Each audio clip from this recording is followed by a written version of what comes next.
اچھا، اس معاملے میں ایک بات جو میں نے وہاں کہی کہ ہمارے ہاں شاعرانہ جو مبالغہ آمیزی ہے، یہ میری گفتگو کا حصہ انہوں نے حذف کر دیا ہے. اور میں نے ایک سنی شاعر، بہت بڑے عالم، جن کے حوالے سے آج بھی میری تقریر ہوگی خالق جناح ہال میں، مولانا محمد علی جوہر کے ایک شعر کے حوالے سے کہا کہ قتل حسین اصل میں مرگ یزید ہے، اسلام زندہ ہوتا ہے ہر کربلا کے بعد. میں نے کہا بالکل محمل شعر ہے، اسلام مرا ہی نہیں تھا، زندہ ہونے کا کیا سوال. اور اگر کسی درجے میں مزمحل یا زخمی ہوا تھا تو وہ تو رہا، کربلا کے بعد بھی رہا، یزید کی حکومت بھی رہی، بنو امیہ کی حکومت بھی چلی، کوئی تبدیلی تو نہیں آئی. یہ کیا کہہ رہے ہیں؟ اسلام زندہ ہوتا ہے کربلا کے بعد. میں نے کہا اسلام مرا نہیں تھا. جیسے میں نے یہ کہا کہ ملوکیت جو ہے وہ اب شروع نہیں ہوئی، ملوکیت تو 20 برس پہلے شروع ہو چکی تھی حضرت امیر معاویہ کے. لیکن ظاہر بات ہے کہ حضرت حسن نے، حضرت حسین نے اس کو قبول کیا، اور حضرت حسین نے تو پھر 10 سال تک ولی عہدی جو تھی چاہے بیعت نہیں کی، لیکن اس کے خلاف میدان میں آ کر چیلنج تو نہیں کیا. اس اعتبار سے یہ معاملہ جو ہے اسلام زندہ ہوتا ہے کربلا کے بعد، یہ بے تکی بات ہے.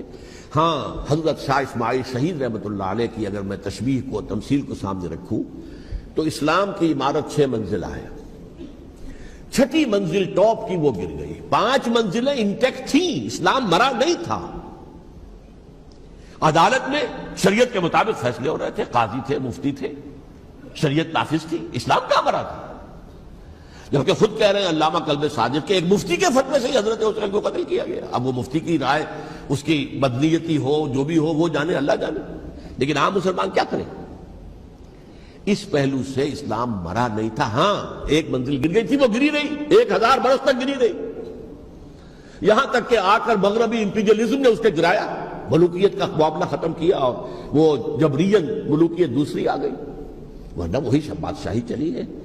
بلکہ دور بنو امیہ میں وہ بادشاہی پوری طرح اس نے بالوں پر نہیں نکالے تھے، اصل باروں پر تو اس نے نکالے ہیں دور بنو عباس میں آ کر.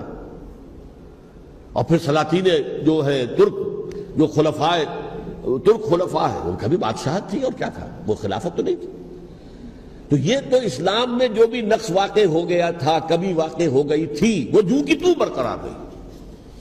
اس کو بھی تسلیم کیا. میں اللہ کا شکر ادا کر کے کہتا ہوں کہ دونوں حضرات، دونوں شیعہ دانشور اور بڑی اعلیٰ سطح کے جو شیعہ عالم تھے، انہوں نے اس بات کو تسلیم کیا اور میری اس بات کو چیلنج نہیں کیا.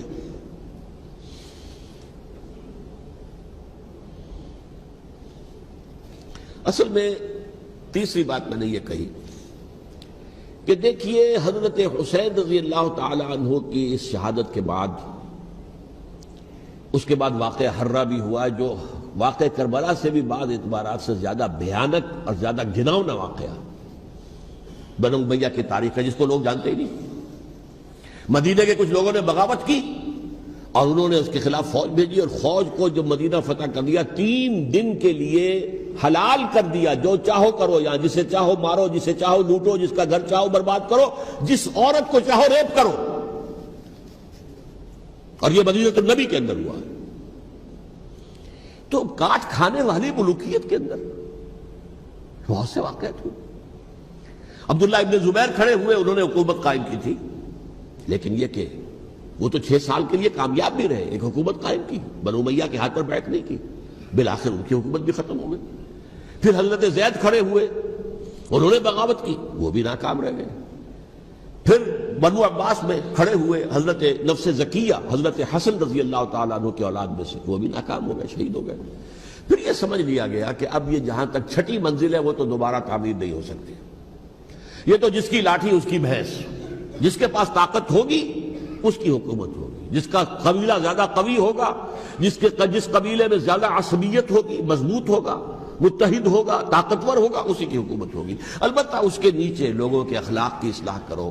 صوفیاء کرام نے وہ کام اپنے ذمہ لیا، اور بالکل وہی کام ہے کہ جو ائمہ اہل بیت کرتے رہے.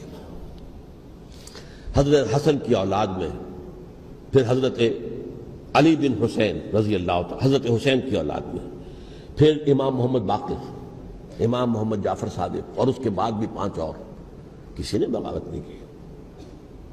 جیسے علماء کرام کام کر رہے تھے اور جیسے صوفیاء کرام کام کر رہے تھے ایسے ہی وہ مسلمانوں کی علمی تربیت، روحانی تربیت و تزکیہ کر رہے تھے. کسی نے حکومت کو چیلنج نہیں کیا. نوٹ کر لیجیے اس بات کو. حضرت علی نے بھی چیلنج نہیں کیا تھا، حضرت حسن نے چیلنج نہیں کیا، خود صلح کر لی. تو ائمہ اہل بیت جو 12 یہ گنتے ہیں، جن میں سے آخری جو ہے حضرت مہدی کو تو ابھی ظاہر ہونا ہے، ان کے عقیدے کے مطابق وہ روح پوش ہیں، وہ ظاہر ہوں گے. لیکن 11 حضرات کے بارے میں یہ کہ حضرت حسین کے سوا کسی نے بھی چیلنج نہیں کیا وقت کے نظام کو. اور حضرت حسین نے بھی اس مغالطے پر کیا کہ کوفی ساتھ دیں گے، اور یہ موقع ہے کہ یہ جو 6ٹھی منزل اسلام کی گر گئی ہے اسے دوبارہ تعمیر کر دیا جائے. انہوں نے خلافت کا دعویٰ نہیں کیا تھا، یہ انہیں عوام کو مغالطے میں مبتلا کیا گیا کہ یہ خلافت کا مدعی ہو کر سامنے آیا. جیسا کہ میں نے آپ سے کہا تھا، امیر معاویہ نے حضرت علی کے عہد خلافت میں کبھی خلافت کا دعویٰ نہیں کیا. مدعی خلافت نہیں تھے وہ تو یہ کہتے تھے کہ قاتلان حسین جو ہے، قاتلان عثمان کو سزا دو، قصاص دو، بس. اسی طرح حضرت حسین نے بھی. اب دیکھیے